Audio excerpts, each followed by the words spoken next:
What's guys, Killer Night here, welcome back to another video. Today we are going to be reacting to Getting Lost at Camp Geronimo. I don't know how you pronounce it, by the Odd Ones Out. Now I haven't reacted to the Odd Ones Out video in a long freaking time. Well, I just haven't uploaded one in a long time, but, yeah, I don't know what to expect. My original link will be in the description. Make sure you guys go subscribe to the Odd Ones Out. The link will also be in the description. And let's get back into rolling. If you haven't read Lord of the Flies, you're probably gonna have to in school one day. Let me give you an abridged version for when that time eventually comes. The Lord of the Flies is a book about a bunch of little British boys who got marooned on a deserted island, and the book tells the story about what the boys do to survive the elements, but also themselves. Within like a week on the island, the boys devolve into complete savages, covering themselves in face paint and killing a piggy.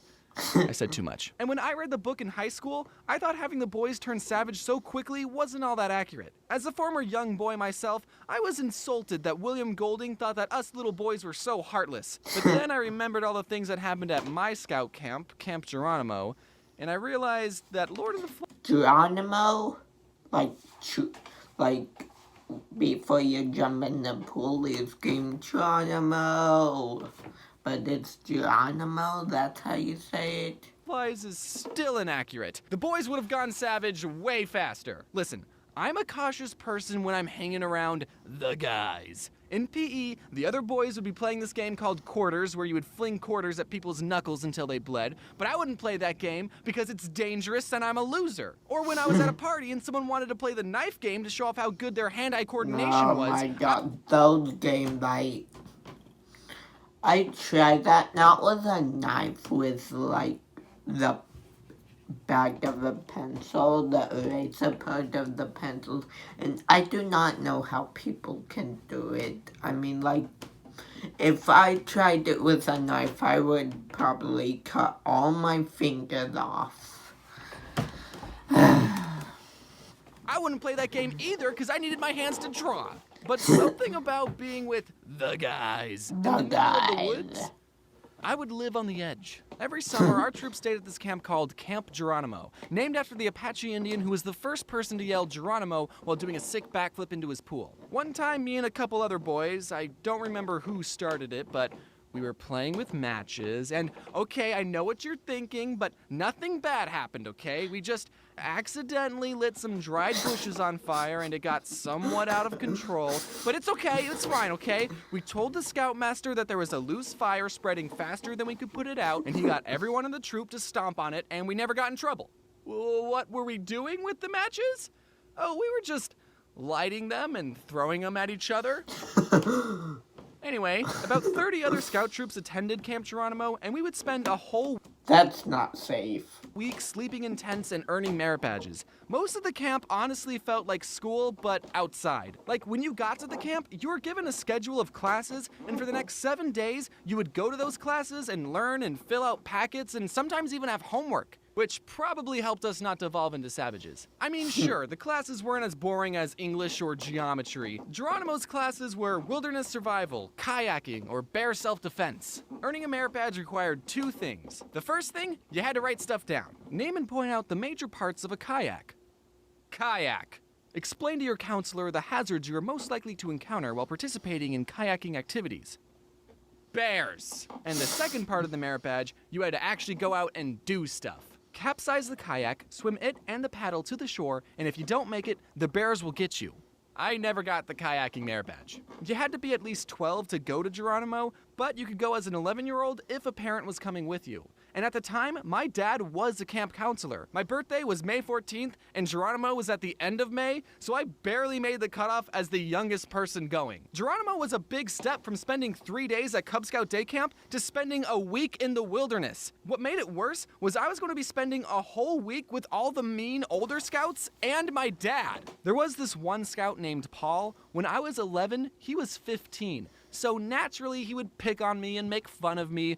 Ha ha, I get it, I'm small, so I suck. But silver lining, he got fatter, and a couple years ago, he reached out to me, and I had been doing the whole YouTube thing for a while. He was off starting his own business, and he wanted to do some business opportunity with me, and I just said, hey, do you want to do my merch?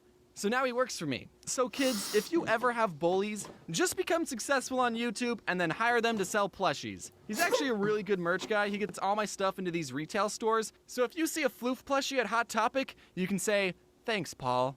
Bullies really do make a difference.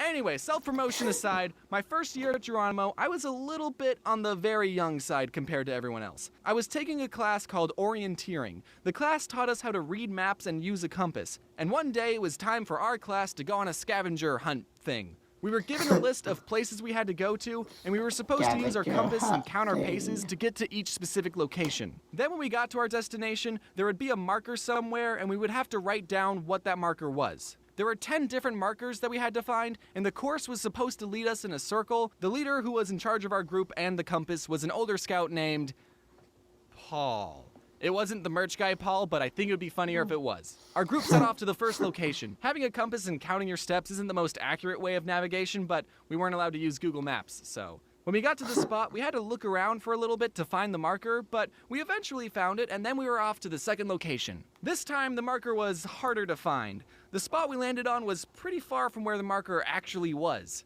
At the third location, we couldn't find the marker. But we did see this reflective sign on a tree, and we figured that's what the marker was supposed to be, so we wrote it down. At this point, I decided to grab my own compass and give it a try. My compass pointed in a direction that was a little bit off from Paul's direction. Not by a whole lot, but just enough. But remember, I was the little kid. Nothing I said mattered. Paul said things to me like, oh, you don't know how to use a compass. I bet yours is broken. I'm never going to work for you one day. And you know what? I believed him. This guy is 15 years old. Do you know how wise and experienced he is? So we kept going and struggling. We used anything we found as a marker. Some piece of trash, it's a marker. Hey, this tree has an A and an M carved into a heart. Kind of weird that it's at an all-boys camp. Do you think that it's a marker? Eventually, we all had to admit that we were completely lost. The other boys told Paul to hand over his compass, and Paul reached into his pocket, pulled out his compass, and 2 buzz magnets. Buzz magnets are magnets that are shaped like a bullet, and you can throw them up in the air, and they make this cool buzzing sound. Oh my god, those, I love those. I used to have some, like, 4, and now I don't know where they are. I'm sad now. All around me are familiar. We sold them at the camp store, so that's why Paul had them. And everyone immediately figured out why we were lost. For those of you who don't know how compasses and magnets work, I don't know either. I think it has something to do with them coming from outer space. A compass is supposed to point to the magnetic North Pole, and a magnet will mess up the direction a compass is supposed to point in. Paul's compass wasn't pointing to his pants the whole time. We would have been suspicious if that had happened. But because his compass was right next to a magnet, it got uncalibrated. And then we all got lost in the woods and died. And that's why I don't have an orienteering merit badge. I was upset because my compass probably wasn't broken, but I didn't stand up for myself.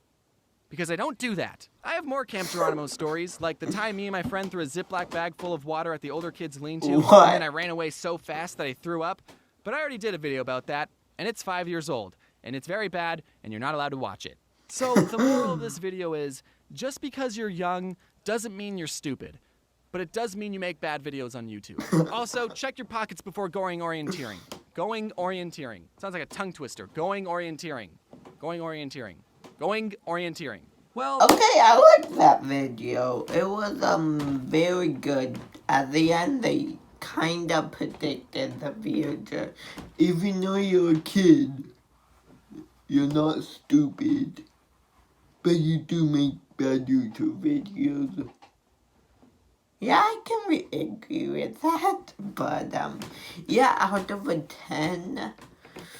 I don't know, probably like a 6.5 out of 10. It was very good. But yeah, did they name the camp after like before you jump in the pool like Geronimo. They must have, yeah. But yeah, I hope you guys enjoyed the video. If you did, please smash a like on the video.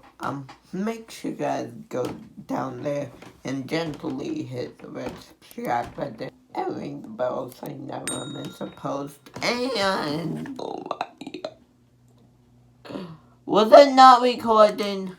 Are you kidding me? Wait.